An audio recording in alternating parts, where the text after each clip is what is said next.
Kasih alhamdulillah hadir semua ya. Ayo, supaya semangat semuanya. DHGS terbaik, berprestasi, berorganisasi, pasti bisa, Allahu Akbar. Pasti bisa untuk menjadi yang terbaik. Pasti bisa untuk menjadi anak yang berprestasi dan pasti bisa berakhlak Islami. Di akhir nanti kalian akan mampu untuk menjelaskan apa itu interaksi. Kemudian kalian bisa menjabarkan pola-pola dari interaksi itu sendiri. Ya, itu adalah tujuan pembelajaran kita pada hari ini. Kemudian tetap semangat melakukan aktivitas pembelajaran. Kalian akan dinilai mulai dari awal hingga akhir. Ya, jadi jangan males-malesan karena nanti ustazah akan buat nilai apa ya? Nilai diskusi ada. Siapa yang aktif diskusi nilainya bagus, ya. Terus mengingatkan untuk aturan kelas kita, kalau mau permisi ke belakang bagaimana caranya? Bagaimana kalau mau berpendapat atau bertanya? Angkat tangan. Ini adalah pertemuan kita yang kedua. Pertemuan kita yang pertama tentang apa ya? Siapa yang tahu? Ya, Faiza? Biotik dan abiotik. Tentang biotik dan abiotik. Biotik dan abiotik itu merupakan komponen penyusun apa? Siapa yang tahu ya? Ekosistem. Oke, sekarang kita masuk pada materi pembelajaran. Ustazah akan menampilkan satu video. Ya. Silakan perhatikan videonya ya.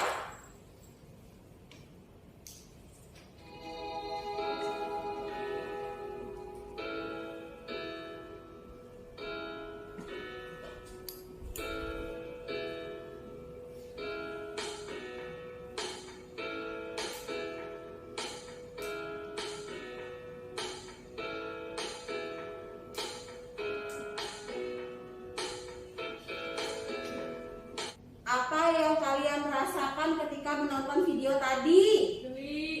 Geli. Kenapa geli? Banyak telurnya. Banyak telur. Itu kondisi nyata atau bukan ya? Kenapa nyata? Semuanya di teman dia sama. Oh, terjadi di asrama ya.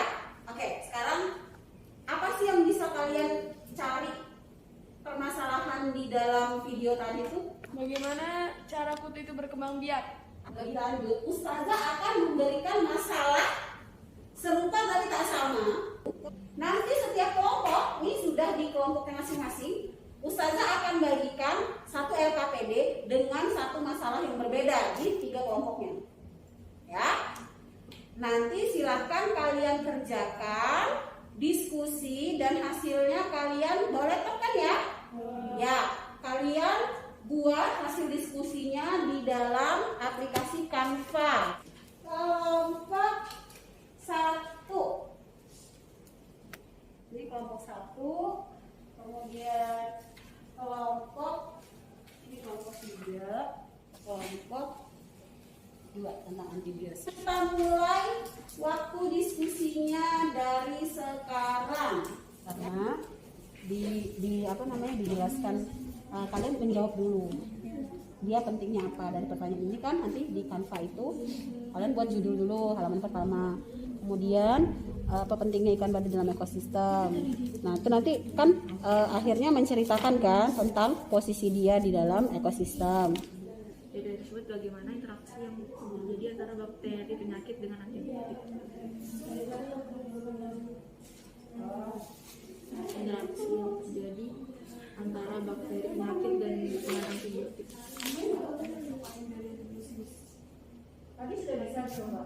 Kan ini interaksi obat antibiotik sama Interaksi bakteri sama antibiotik. kenapa antibiotik bisa menimbulkan obat tadi? Wadah.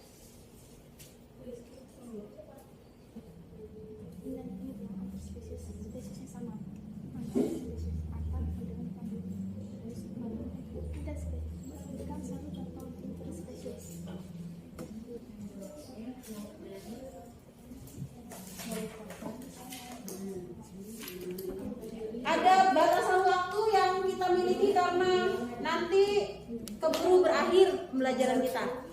Karena kelompok 1 tadi belum selesai, ada permasalahan teknis, kita lanjut ke kelompok 2. Silakan kelompok 2. Ayo, mana semangatnya? Ayo semangat yo yo yo ayo. Ya, Assalamualaikum warahmatullahi wabarakatuh. Waalaikumsalam warahmatullahi wabarakatuh. Kami dari kelompok 2 ingin menjelaskan tentang simbiosis hubungan antibiosis. Jadi orientasi masalahnya, apabila seseorang terserang penyakit lalu berobat ke dokter dan diberi obat antibiotik, bisa dipastikan sebagian dari mereka akan sembuh. Dari pertanyaan tersebut, bagaimana interaksi yang terjadi antara bakteri penyakit dengan antibiotik? Jelaskan jawaban kami. Jadi interaksi yang terjadi antara bakteri penyakit dengan antibiotik bekerja dengan cara menghambat pertumbuhan, perkembangbiakan bakteri atau membunuh sel bakteri. Ya, jadi itu pembahasan untuk hubungan antibiosis. Silakan teman-teman. Apakah ada yang mau bertanya atau mau menambahkan? Ya, silakan dari kelompok 1. Menanya, apa yang dimaksud dengan istilah antibiosis? Antibiosis adalah suatu bentuk hubungan di antara dua makhluk hidup yang berbeda jenisnya. Yang satu menghambat kehidupan makhluk hidup yang lainnya. Assalamualaikum warahmatullahi wabarakatuh. Saya Siti Nurul Faizah merupakan perwakilan dari kelompok 3 untuk menjelaskan kompetisi antar makhluk hidup. Karena apabila di sebuah perkebunan sayur terdapat tanaman sayur yang terlihat layu dan daunnya menguning serta di sekitarnya terdapat banyak sekali rumput, apa yang bisa kalian simpulkan dari pernyataan tersebut? Bagaimana pola interaksi antara rumput dan tanaman sayur itu? Berikan contoh lain mengenai interaksi yang sama. Pengertian kompetisi antar makhluk hidup adalah kompetisi adalah persaingan antara berbagai makhluk hidup dalam suatu habitat untuk memperebutkan kebutuhan yang dibutuhkan oleh makhluk hidup dalam bertahan hidup.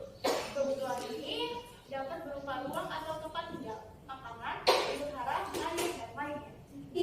Karena ada permasalahan mengenai kondisi perkebunan sayur, ya, kondisi perkebunan sayur, di mana sayurannya kok tiba-tiba layu, menguning, tetapi di sekitaran sayur itu banyak sekali rumput liarnya, ya. Ternyata ada persaingan dalam memperebutkan satu hal, ya. Tadi sudah dijelaskan oleh kelompok 3. Assalamualaikum warahmatullahi wabarakatuh. Saya perwakilan dari kelompok 1 menjelaskan tentang simbiosis mutualisme. Simbiosis mutualisme merupakan interaksi antar makhluk hidup yang saling menguntungkan. Masalah setiap elemen dalam ekosistem merupakan faktor penting dalam terciptanya keseimbangan biosfer. Di dalam suatu perairan,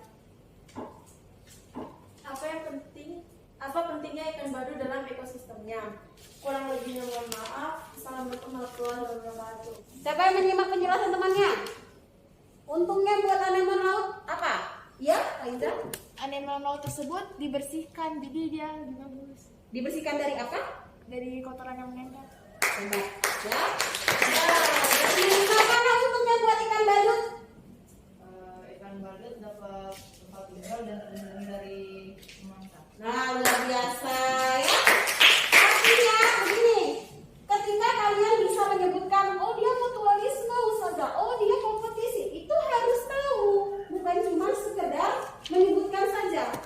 Interaksinya bagaimana? Kenapa bisa disebut kompetisi? Kenapa bisa disebut mutualisme? Apakah ada yang mau bertanya sama kelompok ini? Silakan, Kak Irina.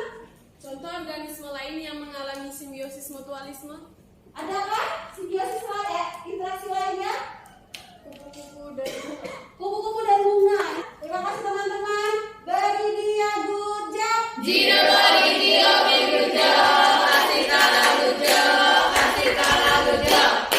Good job for all of you, ya. Sekarang waktunya Ustazah mengklarifikasi jawaban-jawaban dari kalian.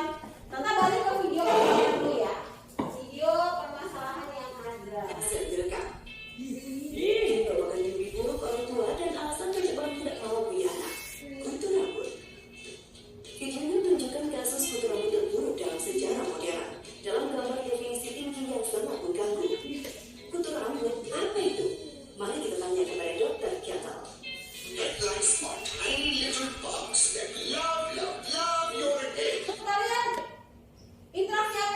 antara dua organisme itu? Ya, Riza. Simbiosis mutualisme.